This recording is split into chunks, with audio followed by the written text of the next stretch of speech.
Dear viewers and my dear students, conformational analysis की lecture series में हम लोग साइक्लोहेक्सेन्स के कॉन्फॉर्मेशंस को डिस्कस कर रहे हैं। और इससे पहले हमने कॉन्फॉर्मेशनल एनालिसिस से रिलेटेड जो लेक्चर्स डिलीवर किए हैं उनमें हम कॉन्फॉर्मेशंस ऑफ एल्केन्स में हम एथेन, प्रोपेन, ब्यूटेन के कॉन्फॉर्मेशंस को एक्सक्लूसिवली डिस्कस कर चुके हैं। और साइक्लोहेक्सेन से रिलेटेड भी हम 2 लेक्चर यूट्यूब पर ऑलरेडी प्रसारित कर चुके हैं। इससे ठीक पहले वाले लेक्चर में हमने साइक्लोहेक्सेन के कॉन्फॉर्मेशन से रिलेटेड उसकी जो चेयर और बोट जो कॉन्फॉर्मेशंस थे उनको हम कैसे ड्रॉ करते हैं और उनका जो रिंग फ्लिपिंग के माध्यम से एक चेयर कॉन्फॉर्मेशंस का दूसरे चेयर कॉन्फॉर्मेशंस में किस प्रकार से परिवर्तन होता है उसको वहां पर समझा था। और वहां पर एक्सियल और इक्वेटोरियल जो बॉन्ड्स थे उनकी किस प्रकार की स्टेबिलिटी होती है उसको वहां पर हमने देखा था। इस लेक्चर के अंदर हम यहाँ पर डिस्कस करेंगे कि साइक्लोहेक्सेन्स यदि सब्स्टिट्यूशन हो तो वहां पर उनकी स्टेबिलिटी किस प्रकार की होती है। यानी कि हम इस लेक्चर में मुख्य रूप से डिस्कस करेंगे सब्स्टिट्यूटेड साइक्लोहेक्सेन्स के बारे में और उनसे रिलेटेड उनके जो कुछ कॉन्फॉर्मेशन है उनको हम यहाँ पर डिस्कस करेंगे। Axial methyl group is goes to C3 in the ring.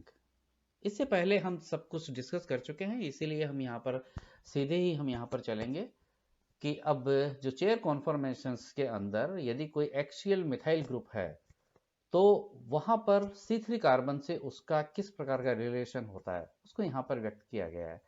तो क्या हम देखेंगे यहाँ पर कि जो एक्सियल मिथाइल ग्रुप यदि है तो उसकी पोजीशन C3 कार्बन से गोश स्थिति वाली होती है रिंग के अंदर इस प्रकार से। ये नंबर 1 वाला कार्बन पर मिथाइल ग्रुप यदि एक्सियल है तो 1, 2 और 3 पर वो क्या है 60 डिग्री के डाइहेड्रल एंगल पर गोश पोजीशन पर होता है।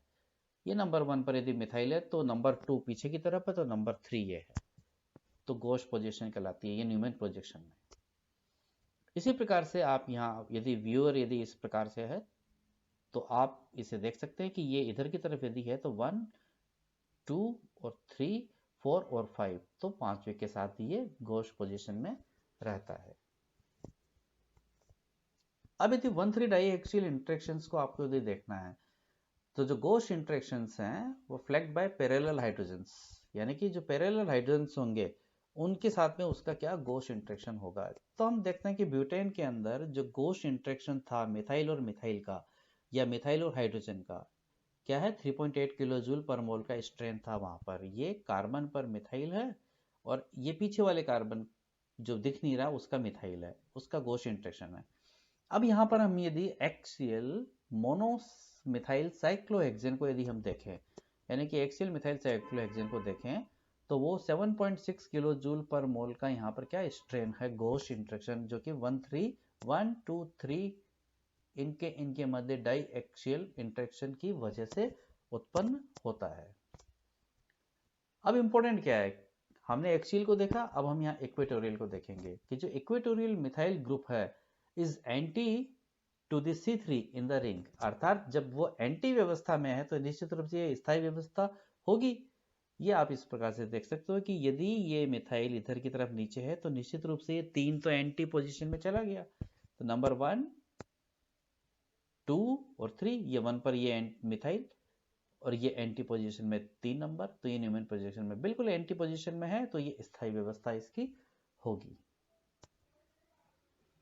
तो यदि अब हम मोनो सब्स्टिट्यूटेड साइक्लोहेक्सेन में स्टेरिक स्ट्रेन को हम देखना चाहें तो 1 और 3 डाई एक्सियल पोजीशन पर जो एक्सियल स्ट्रेन यदि होगा वो कितना होगा वो हम देख सकते हैं कि यदि टर्शियरी ब्यूटिल ग्रुप लगा हुआ हो Y के तौर पर तो 11.4 किलोजूल पर मोल का स्टेरिक स्ट्रेन होता है इस हाइड्रोजन की वजह से, इसके और इसके मध्य में। और यदि कोई भी एक छोटा ग्रुप यदि है फ्लोरीन 0.5 ही है केवल, लेकिन जैसे जैसे ग्रुप बढ़ता चला जाएगा OH आ गया तो बढ़ गया, 3.8 आ गया तो बढ़ गया। यदि आप यहाँ पर आइसोप्रोपाइल ग्रुप भी यदि देखते हो तो 4.6 किलो जूल पर मोल के बराबर का क्या है स्टेरिक स्ट्रेन है यहाँ पर। तो जैसे जैसे 1 और 3 डाई एक्सियल इंटरेक्शन बढ़ता है वैसे वैसे ही क्या है यहाँ पर जो स्ट्रेन है मोनो सब्स्टिट्यूटेड साइक्लोहेक्सेन का वो बढ़ता है और उनका अस्थायित्व क्या बढ़ता चला जाता है या स्थायित्व घटता चला जाता है। अब हम यहाँ पर देखेंगे कि सिस 1,3 डाइमिथाइल साइक्लोहेक्सेन यदि है तो वो किस प्रकार से उसके स्थायित्व को आप समझो। तो 1 नंबर पर एक्सियल मिथाइल, अगेन 2, अगेन 3, ये मिथाइल दोनों एक्सियल है। तो निश्चित रूप से 1,3 डाई एक्सियल इंटरेक्शन यदि इनके मध्य है तो ये पोजीशन बहुत ही ज्यादा क्या होगी, अनफेवरेबल होगी। आप देख सकते हो यहाँ पर कितना अधिक स्टेरिक स्ट्रेन आ जाता है। यदि यही स्थिति इनकी डाई इक्वेटोरियल हो, ये इक्वेटोरियल अप है, ये भी इक्वेटोरियल अप है, लेकिन दोनों एक दूसरे से क्या है, दूर हैं, तो ये मच मोर स्टेबल इनकी अवस्था होगी। अब यदि ट्रांस स्थिति में हो 1,3 डाइमिथाइल साइक्लोहेक्सेन तो क्या होगा। अब आप देख लीजिए, chair conformation of 1,3 dimethyl cyclohexane कौन सी, जब ट्रांस हो, यानी कि एक एक्सियल हो, नंबर 1 पर यदि एक्सियल है तो सेकंड और थर्ड, तो थर्ड कार्बन पर ये क्या होगा, इक्वेटोरियल होगा। तो एक्सियल एंड इक्वेटोरियल, तो निश्चित रूप से यह आसानी से एक दूसरे में परिवर्तित होकर के ये इक्वेटोरियल में कन्वर्ट हो जाएगा, ये एक्सियल में कन्वर्ट हो जाएगा, तो दोनों लगभग बराबर ऊर्जा के होते हैं क्योंकि इनके मध्य डायरेक्ट इंटरेक्शन नहीं है। अब हम यहाँ पर इस टेबल में एक एक एग्जाम्पल के माध्यम से इनको हम समझेंगे। यहाँ पर सबसे पहले हम देखने जा रहे हैं यहाँ पर कि सिस 1,2 डाइमिथाइल साइक्लोहेक्सेन यदि इस प्रकार से है, 1,2 डाइमिथाइल हेक्सेन, यानी कि ये तो आपका 1 तो एक्सियल है, दूसरा इक्वेटोरियल है। क्लियर।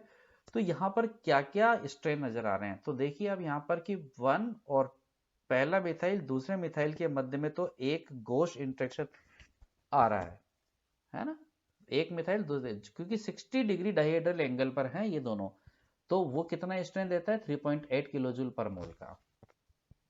लेकिन इस मिथाइल का इन दोनों हाइड्रोजन के साथ में स्टेरिक स्ट्रेन है जो कि डाइएक्सियल इंटरेक्शन में है, तो 7.6 किलो जूल का होगा।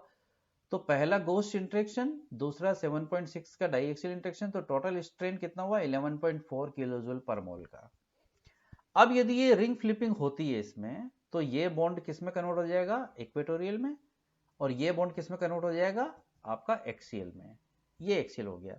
अब चूंकि ये एक्सियल और इस इक्वेटोरियल के डायहेड्रल एंगल 60 पे है, तो वन गोस इंटरेक्शन तो क्लियर है। अब इसका इंटरेक्शन इन दोनों के साथ में एक्सियल पोजीशन पर अगेन वापस है, तो ये 7.6 किलो जूल पर मोल पर है, तो यहां पर भी टोटल स्ट्रेन कितना है, 11.4 किलो जूल पर मोल। अर्थात यदि 1,2 डाई एक्सियल सिस पोजीशन में है तो वो दोनों एक दूसरे के रिंग फ्लिपिंग होने पर दोनों की जो स्थायित्व है वो लगभग बराबर है। लेकिन यदि ये ट्रांस पोजीशन में हो, ट्रांस 1,2 डाइमिथाइल साइक्लोहेक्सेन हो, जैसे कि आप देख सकते हो कि 1 मिथाइल इक्वेटोरियल अप और नंबर 2 पर मिथाइल इक्वेटोरियल डाउन, ये अप है ये डाउन है, तो केवल 1 और 2 के बीच डाई हाइड्रल एंगल 60 डिग्री होने से गोश इंटरेक्शन है जो कि 3.8 किलो जूल पर मोल का है। किसी भी प्रकार का स्टेरिक या डाइएक्सियल हाइड्रोजन्स के साथ में इंटरेक्शन नहीं है। लेकिन यदि ये व्यवस्था हो, इसका रिंग फ्लिपिंग हो जाए, तो ये कन्वर्ट हो जाएगा एक्सियल में और ये कन्वर्ट हो जाएगा डाउन एक्सियल में, तो ये एक्सियल हो गया। अब आप देख सकते हो इस एक्सियल का इन दोनों हाइड्रोजन के साथ डाइएक्सियल इंटरेक्शन, और इस मिथाइल का नीचे के दोनों जो हाइड्रोजन है इनके साथ डाइएक्सियल इंटरेक्शन, तो 7.6 टोटल मिलाकर के 15.2 किलो जूल पर मोल का इसमें अस्थायित्व। इसका मतलब इस पोजीशन से जब यहाँ रिंग फ्लिपिंग होती है तो फेवरेबल कौन सी है, ये वाली, यानी कि इसका स्थायित्व जो होगा वो इसकी तुलना में क्या होगा, ज्यादा होगा। तो इस टेबल के माध्यम से हम यहाँ समझ सकते हैं कि यदि ट्रांस 1,2 डाइमिथाइल साइक्लोहेक्सेन है तो वो कौन सी व्यवस्था में रहेंगे, जबकि वो एक दूसरे के साथ दोनों इक्वेटोरियल पोजीशन में हो, यानी कि equatorial trans is a stable conformations compared to that of the transaxial conformations. Clear? अब हम बात करेंगे यहाँ पर chair conformation of trans 1,4 dimethyl cyclohexanes के बारे में। यहाँ हमने एक एक एग्जांपल को लेकर के यहाँ समझाया आसानी के साथ में, आप को बिल्कुल भी यहाँ पर इसमें एकदम से घबराने की या परेशान होने की ऐसी आवश्यकता नहीं है। आप एक एक एग्जाम्पल को आसानी से समझिए और देखिए कि कहाँ इंटरेक्शन अधिक है। इस कंडीशन को आप देखें तो नंबर 1 ये है equatorial down, number 4 equatorial up, ये ट्रांस है क्योंकि ये डाउन है, तो ये अप है। क्लियर। अब यदि ये एक्सियल है और ये एक्सियल है तो निश्चित रूप से यहां भी क्या होगा, इसकी स्टेबिलिटी ज्यादा होगी, क्योंकि इस एक्सियल का इस एक्सियल से और इस एक्सियल से इंटरेक्शन होगा, साथ ही साथ इसका इंटरेक्शन इधर वाले से और इधर वाले से होगा, इसीलिए ये पोजीशन क्या होगी, स्टेबल होगी। यानी कि ट्रांस 1,3 डाइमिथाइल साइक्लोहेक्सेन अपनी दोनों ही इक्वेटोरियल पोजीशन में क्या होगा, स्टेबल होगा। ये आप देख सकते हो, मैंने इसके इंटरेक्शन को दिखा रखा है यहाँ पर कि यदि ये वो यदि है तो इसका इंटरेक्शन इन दोनों हाइड्रोजन से और इसका इंटरेक्शन इन दोनों हाइड्रोजन से होगा, तो ये अनस्टेबल होगा और ये वाला स्टेबल होगा। अब यदि आपके पास में नंबर 1 पर तो टर्शियरी ब्यूटिल है और नंबर 3 पर मिथाइल है, तो नंबर 1 पर यदि टर्शियरी ब्यूटिल है तो 2 और 3 पर यदि मिथाइल है, तो आप देखो ये तो है इक्वेटोरियल अप, ये है axial down, equatorial up axial down. ये स्थिति मोर स्टेबल बताई गई है बनस्पत की 1 एक्सियल इक्वेटोरियल, 2 3 इक्वेटोरियल डाउन। क्यों? क्योंकि इस टर्शियरी ब्यूटिल का इस हाइड्रोजन के साथ में फ्लैगपॉल इंटरेक्शन आ जाता है, तो इसलिए ये स्थिति क्या होगी, स्टेबल होगी। यदि सिस पोजीशन पर क्या हो 1 क्लोरो, यहां देख लेना वापस से, ये आपको पोजीशन कौन सी है, अप डाउन, तो ये ट्रांस पोजीशन है। ये सिस पोजीशन बता रहे हैं किस किस की, 1 क्लोरो और 4 टर्शियरी ब्यूटिल है, तो ये कौन सी पोजीशन इसकी स्टेबल होगी। तो आप देख सकते हो यहां पर कि नंबर 1 पर क्लोरीन, 2 3 और 4। अब आप देख सकते हो कि 1 क्लोरो अप एक्सियल और नंबर 4 पर इक्वेटोरियल अप, तो एक्सियल इक्वेटोरियल सिस पोजीशन पर। क्लियर। अब यदि इनका रिंग फ्लिपिंग हो तो ये क्लोरीन किस में कन्वर्ट हो जाएगा, इक्वेटोरियल में, और ये किस में कन्वर्ट हो जाएगा, एक्सियल में। लेकिन जैसे ये एक्सियल में कन्वर्ट हुआ, इसका इंटरेक्शन इन दोनों हाइड्रोजन के साथ में होने लग गया, तो इसकी स्टेबिलिटी क्या होगी। हमने देखा था कि टर्शियरी ब्यूटिल का गोश इंटरेक्शन हाइड्रोजन के केस में होता है तब वो 11.4 किलो जूल के बराबर होता है एक से, तो 2 का कितना हो गया, 22.8। तो इसमें इतना अधिक स्टेरिक स्ट्रेन आ गया, तो निश्चित रूप से ये व्यवस्था क्या होगी, उसकी सर्वाधिक स्थायी व्यवस्था होगी। तो इसका मतलब सिस 1 क्लोरो 4 टर्शियरी ब्यूटिल जो है हो गया हमारा, वो एक्सियल और इक्वेटोरियल विन्यास में क्या होगा, सिस पोजीशन में स्टेबल होगा। तो हम यहाँ पर इन एग्जांपल्स के माध्यम से ये समझ सकते हैं कि यदि डाई सब्स्टिट्यूटेड हमारा साइक्लोहेक्सेन है तो उनमें से किस व्यवस्था में 2 सब्स्टिट्यूट लगे हों कि वो उसकी स्थायी व्यवस्था होगी। So thank you. इस प्रकार से हमने यहाँ पर स्वरूपण से संबंधित जितने भी लेक्चर्स थे उनको खत्म कर दिया है, और मैं समझता हूँ कि इस कॉन्फॉर्मेशनल एनालिसिस से रिलेटेड बारीक से बारीक जितनी भी हमने यहाँ पर हो सकता था पॉइंट्स, उन सबको कवर करते हुए कंप्लीट यहाँ पर डिस्कस किया है।